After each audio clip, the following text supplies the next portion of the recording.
The following program is provided to you in part by Rich Anslone's RE/MAX A-Team.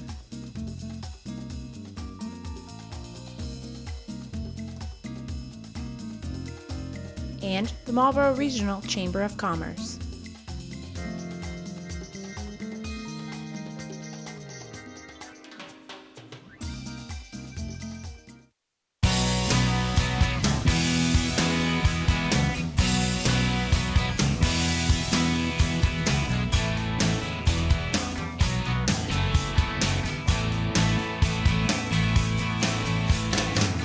How beavers are affecting your environment. Marlboro's Lions Club. Making the perfect apple cider. It's all coming up now in this issue of the magazine. Hello and welcome to another issue of the magazine. I'm Dan Ginden. October signifies what New England seems to be most famous for, the fall. It's the smells, the colors, and the tastes. Nowadays, apple cider is available year-round, but fall is a time when local cider mills do their strongest business. Frank Carlson is part owner of Carlson Orchards in Harvard, Mass. This time of the year, September, October, November, when the farm stands are all open, is one of our busiest times of the year. It's the busiest time for us. Apple cider has been around for a long time. Since the English brought over their apple seeds, Americans have been enjoying this drink in its many varieties. We went to local apple orchard and farm store Honey Pot Hill Orchards in Stowe to see how their cider is made. We're making cider today at Honey Pot Hill Orchards. Right here we've got the apples that we're going to use for making cider. The apples we use are primarily McIntosh apples that come from our orchards. A lot of them are drops, which get picked up after apple picking. They're dumped or put into 15 bushel bins, which get dumped into the large hopper. Okay, here we're inspecting the apples to make sure nothing of poor quality going to make the cider. And anything that's not quite right gets cut out or thrown away.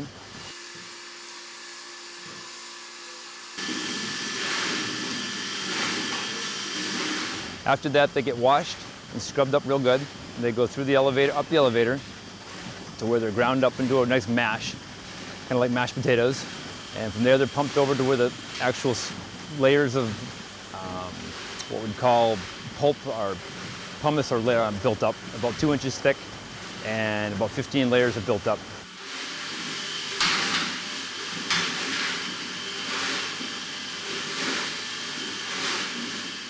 To about 2.5 feet in height.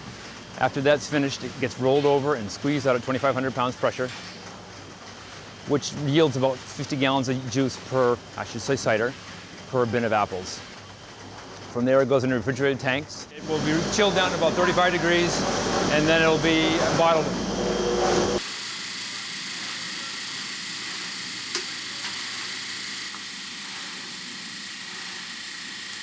From the bottling it goes into gallons, half gallons, and little small containers, and then goes into our farm store. Every cider maker has their own blend of apple varieties that go into cider, but in the beginning of the season, McIntosh are the primary variety. Mostly McIntosh. It's one of the best varieties for making juice, but we tend to blend several varieties together if we have them. It can vary as the season goes on, and the cider gets sweeter as the season goes on because the starches in the apples change to sugar and yields a sweeter cider.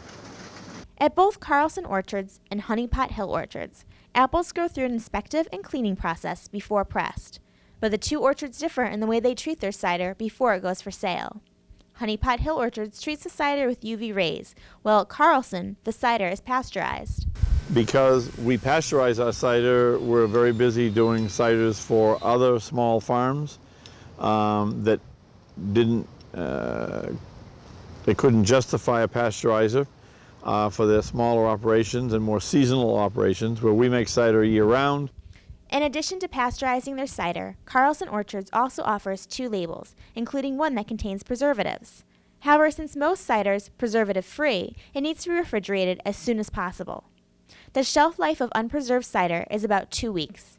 Apple juice is different from apple cider in that its filters has preservatives and is pasteurized. But for those who want the pure experience of apple cider, there are many ways to enjoy it. I guess the most common way is just cold as a beverage, as a drink that way. Another way, as soon as the temperature drops down, is to heat it up and put some cinnamon stick and cloves with it, orange peel and so forth. Another way is putting some of your favorite spirits with it on a cold day.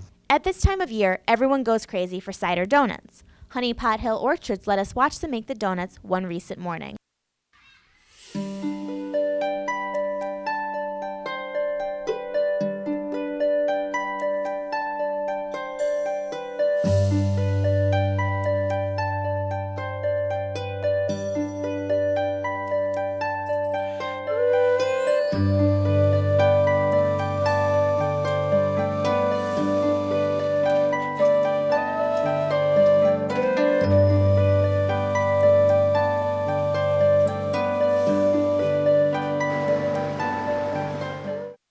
Delicious, high in fiber and vitamins, apple cider is one of our favorite ways to enjoy the fall. For a listing of local cider mills near Marlborough, visit the website of the Massachusetts Department of Agricultural Resources. The Marlboro Lions Club. How loud is their roar? We'll be finding that out next. Stay with us.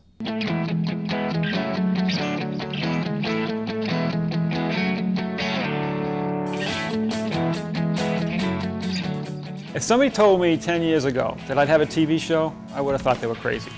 But you guys make it simple enough to actually do it. It is easy to do. It is something that we're able to use. Like our crew was not experienced when we first started taping a year ago.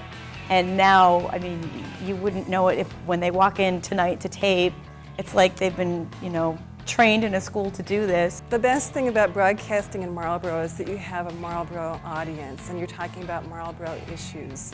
And I think that's the absolute best. I bump into a lot of people who say that they see the show, and most of the shows are very interesting, not because of the host, it's because of the guests. The people that I'm working with are really, really wonderful. The crew at the studio is fantastic. You can be creative, you can do what you want. You don't have a program director breathing down your neck or a manager saying, no, you can't do this and you can't do that. So you can be yourself, do what you want, be creative. The city of Marlborough is my city. I'm very involved in it with the schools and the people in sports. So an opportunity to show Marlborough and get the people themselves from Marlborough to be presented.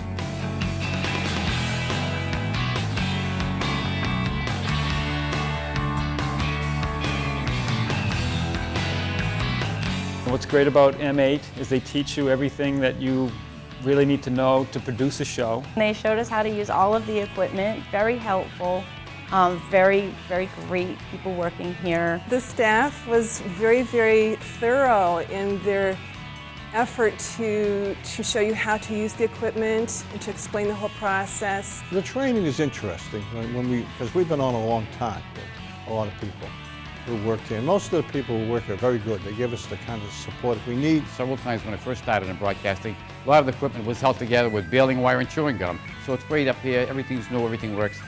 Training was great. You got an opportunity to train in everything, all aspects, or just if you just wanted to do camera work or you just wanted to edit.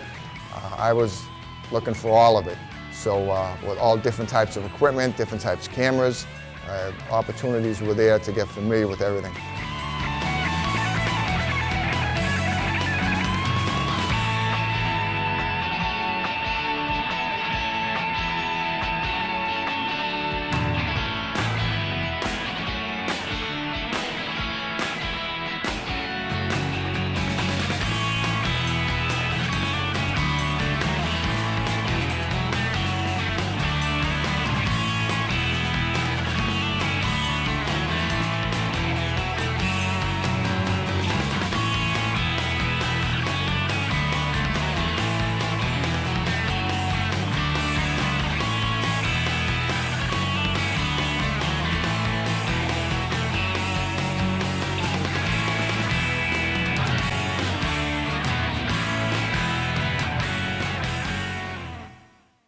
Welcome back to the magazine.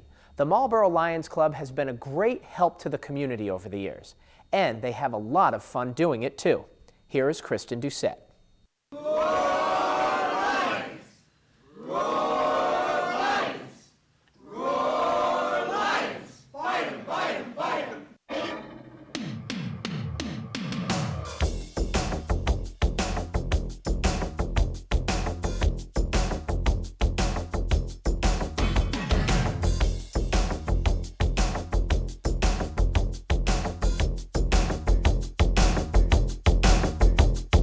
The Lions are a group of dedicated people who are your neighbors, friends, local businessmen looking to serve people in need and those less fortunate than themselves. Throughout this piece, we're going to show you what the Lions Club actually does, and we'll introduce you to some key members of this special group. Lions serve the local community by organizing events to raise funds for local and national deserving causes. The Lions here in Marlborough have banded together to do things which they could not do as individuals. They are goal-oriented and ready to make a difference. Been a member of the Marlborough Lions for over 15 years. I joined the Marlborough Lions Club in February 1970. I've been a member for 5 years. I've been involved for a few years beyond that. And I've been in the Lions for 39 years. The mission statement of the Lions Club is to create and foster a spirit of understanding among all people for humanitarian needs by providing voluntary services through community involvement and international cooperation. Lions Club International began in June of 1917 when a young Chicago insurance agent, Melvin Jones, presented to a group of separate business clubs the idea of consolidating the individual clubs into one strong, influential club. Today, the Melvin Jones Fellow Award is given out to select lions, which is the highest recognition bestowed on a lion. Melvin Jones recipient Marlene King is this year's president. The Marlborough Lions Club is a wonderful organization, and we have a lot of wonderful lions in it. It's a great organization because of all the different things we do. For those people that like and feel good about helping other people, you have a variety of different ways to do it. You're not locked into one thing. We have several different fundraising events and several different service projects that we do. They award scholarships. They help provide backpacks for back to school. They help holiday helpers at Christmas time. And to see the joy of the children's faces was just incredible, absolutely incredible. They actively participate in the Labor Day Parade and the bed race, and they hold an annual father-daughter dance. There's always something new, and this year we're looking for new members so we can get some new ideas and develop Marlborough into a better place to live. In recent months, members have planted flowers in front of senior housing facilities, restored benches in front of the Senior Center on Main Street, and donated money to the Marlborough Food Pantry. This past Labor Day, members marched in the parade to show support for this city. The club had a float and also boasted their iMobile. And that is a rolling lab that does vision screening for people. The Lions emblem is important to the club as it signifies meaning to its members. Right outside of Jake's restaurant, there's a yellow mailbox. Our emblem shows us that one of the lions is looking to the past to see what we have done in the past, and this lion here is looking to the future. It's used all over the world so that people can identify who and what the Lions Club does. Now, this is no ordinary mailbox, as it only accepts used eyeglasses to help those in need. Anyone that has unwanted glasses can drop them in any one of our boxes. We have several locations: the Hudson Post Office, the Marlborough Post Office, Jake's Coffee Shop, the Senior Center. Anyone that has glasses, do not discard them. Every pair counts. Lions clubs are dedicated to meeting their community's needs. Worldwide, the association's major service initiative is serving the blind and visually impaired. Each club participates in our statewide Journey for Sight project to raise funds for eye research. All the money that we collect from this today goes directly to research. No money is taken out for administration fees. So we come here and we also go to the Hudson Post Office and various other sites during the year. We're going to probably be outside Walmart later in the year. And it's such a worthwhile thing to do. And it's great, the number of people that actually contribute, it's very heartwarming. If you could all take your seats, please. A Lions Club holds regular meetings, which help the club plan projects and conduct business. Relevant presentations are also often part of the meeting. Most meetings take place during a mealtime for the convenience of members. They are a great opportunity to get to know club members better and to network. Lions members meet the second and fourth Wednesday of each month at 7 p.m. at the Marriott Courtyard on Felton Street. Now, I've been in the club since February, and for me, I needed to get out into the community. I wanted to feel part of the community.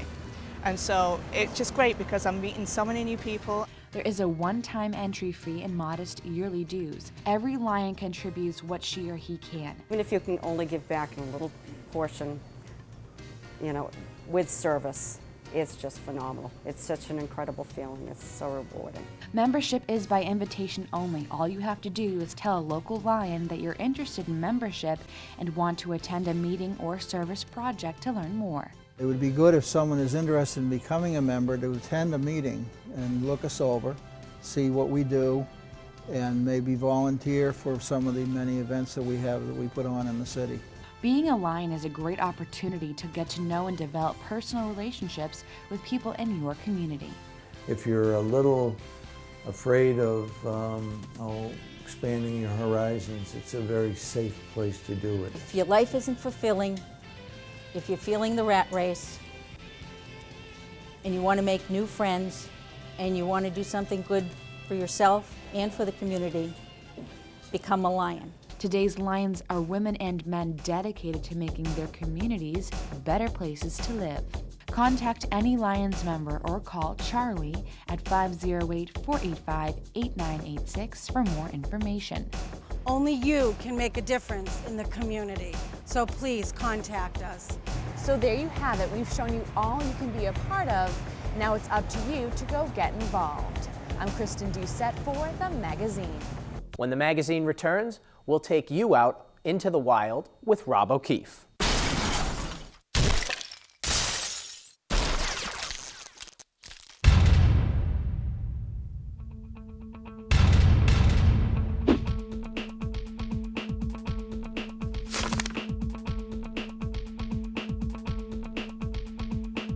Welcome to Marlboro This Week. I'm Kristen Doucette. And I'm Brian Sullivan. Let's begin right now with this week's top stories.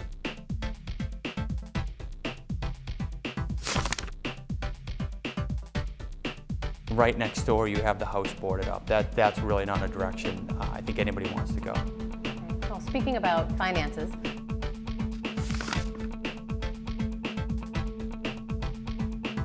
Where are the jobs? What qualifications are necessary? Are you qualified for that dream job? We wanted to get out in the community and highlight a couple of areas that are representative of some other areas that you are targeting.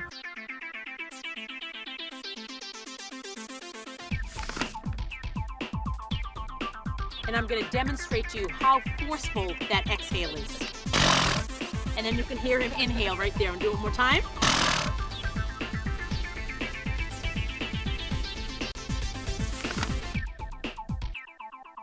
How come we've never really heard about this before? Has it only been in industry and now that it's offered in the homes? What is it?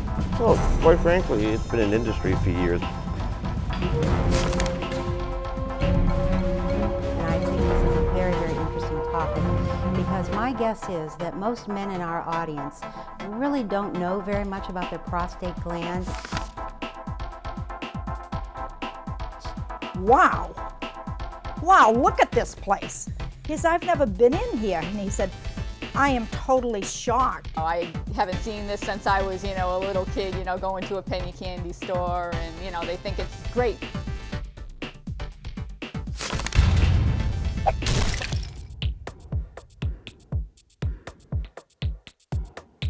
Welcome back to the magazine. How are beavers affecting your local environment? Rob O'Keefe has returned with another Wild Marlboro segment.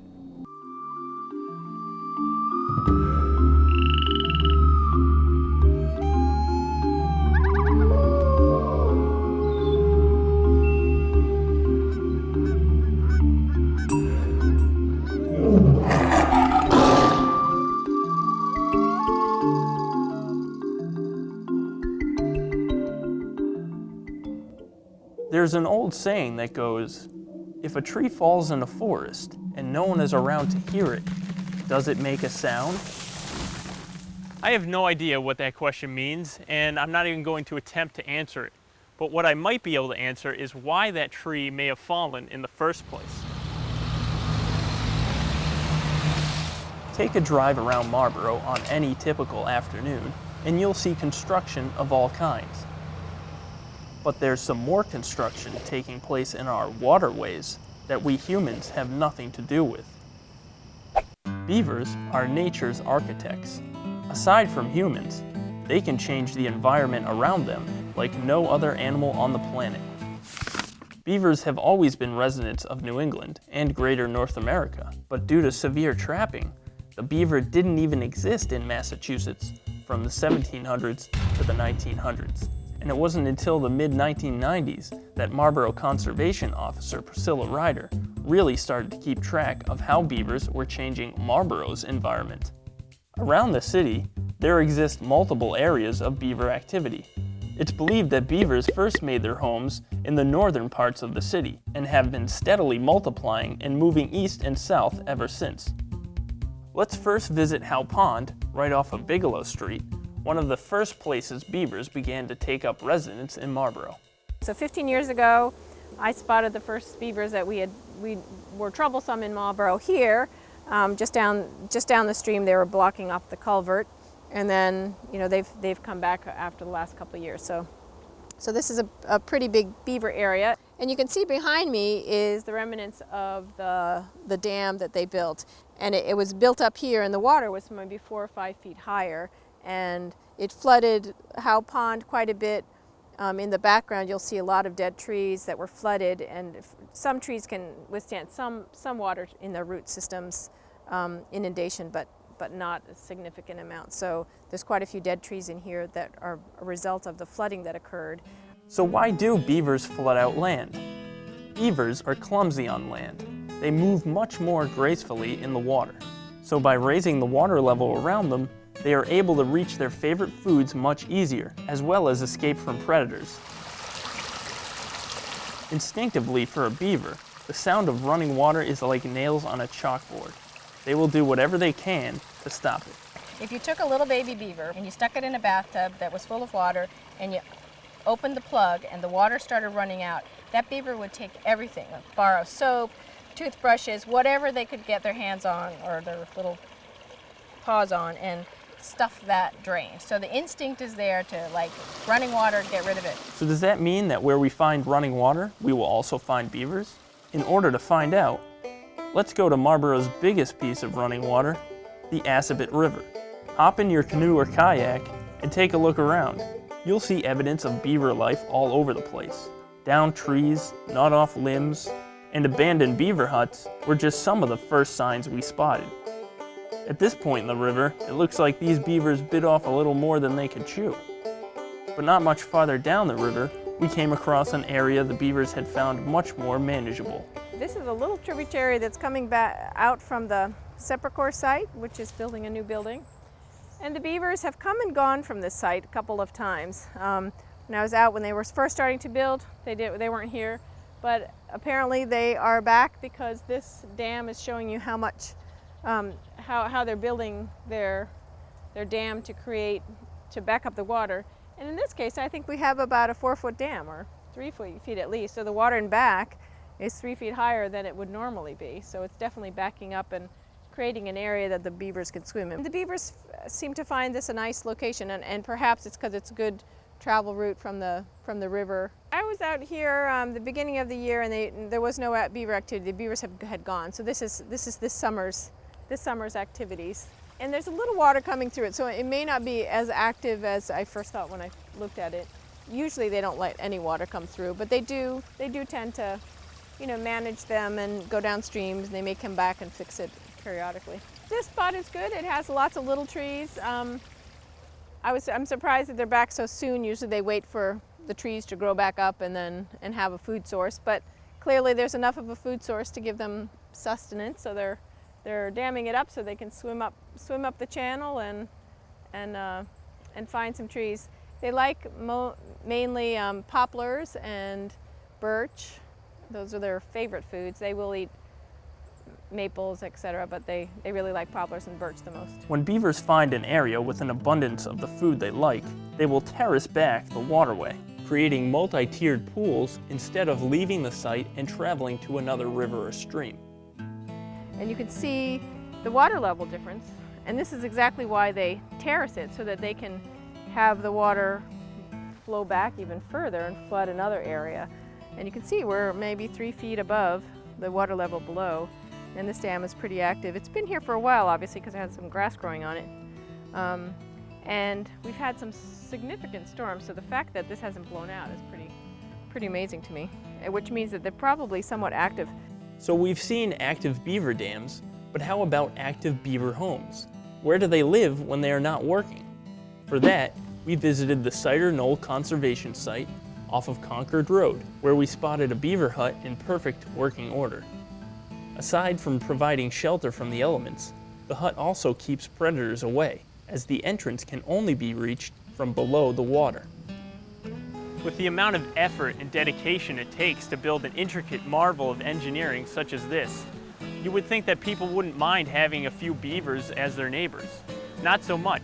Sometimes beavers can cause some big damn problems. Residents with houses close to bodies of water aren't always thrilled with a beaver's hard-working attitude. Flooded basements and backyards are costly and no fun to deal with. Beavers' eating habits can also compromise a town's water supply. Workers at the Milham Reservoir are constantly keeping on the lookout for beavers in order to keep them out of the water. They carry diseases and they can deposit those diseases into the water that then has to be pulled into the treatment plant and certainly gets treated, but if we can avoid having them here. So but there's some very significant activity, and today all in the water here we're seeing these little twigs that have been stripped absolutely clean. There's not a stitch of bark on it, and this is what they've been eating. So they nibble on this, and then they've knocked down some trees, and sometimes they knock down the trees just to nibble off the branches, and I think the tender branches must be much more tasty than the bigger branches, because you can see all these branches in the water. The Moose Lodge down on Fitchburg Street, they had called me maybe 5 or 10 years ago and said they'd like to clear some trees to get a view of the stream and the marsh, and I said no, it's in the 20-foot buffer zone. It's an area that needs to be protected because it needs to be it provides shade and habitat for the wetlands, so we said no, they couldn't do that. 2 years later, the guy calls me back and says, we didn't do it, Priscilla, we didn't cut the trees down, but all the trees that we had wanted to cut down, the beavers have just gnawed on them. So we went out, and sure enough, there's the telltale, just as you just saw, the trees that are all gnawed off, and there they were. The trees had fallen, and the beavers had done the work for them. There are ways to deal with beavers and keep the conflicts in check. Beaver deceiver pipes help move water quietly over a dam, helping to suppress a beaver's natural urge to further plug up moving water, thus reducing the amount of flooding in that area. And if you really don't like beavers, there is always trapping season. Not all beavers are bad, and we can't forget that they are vital parts of our ecosystem. Beavers help create entire wetland systems just by plugging up a few streams here and there. These wetlands provide homes for countless species of plants and animals. There is no better example of this than the Desert Conservation Land in Marlborough. 3 years ago, we visited the site with Priscilla, just after the beavers had flooded out some land.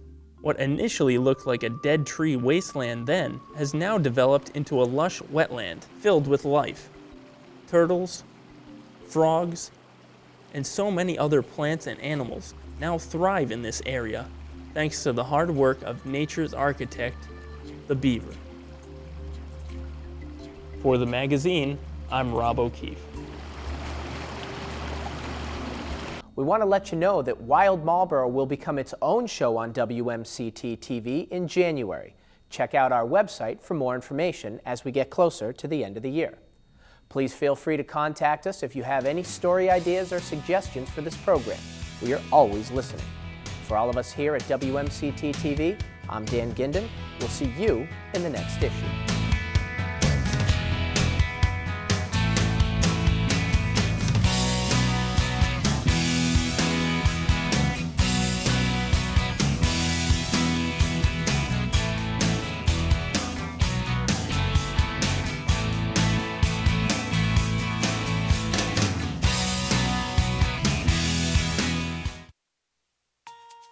The preceding program was provided to you in part by Rich Anzalone's RE/MAX A-Team.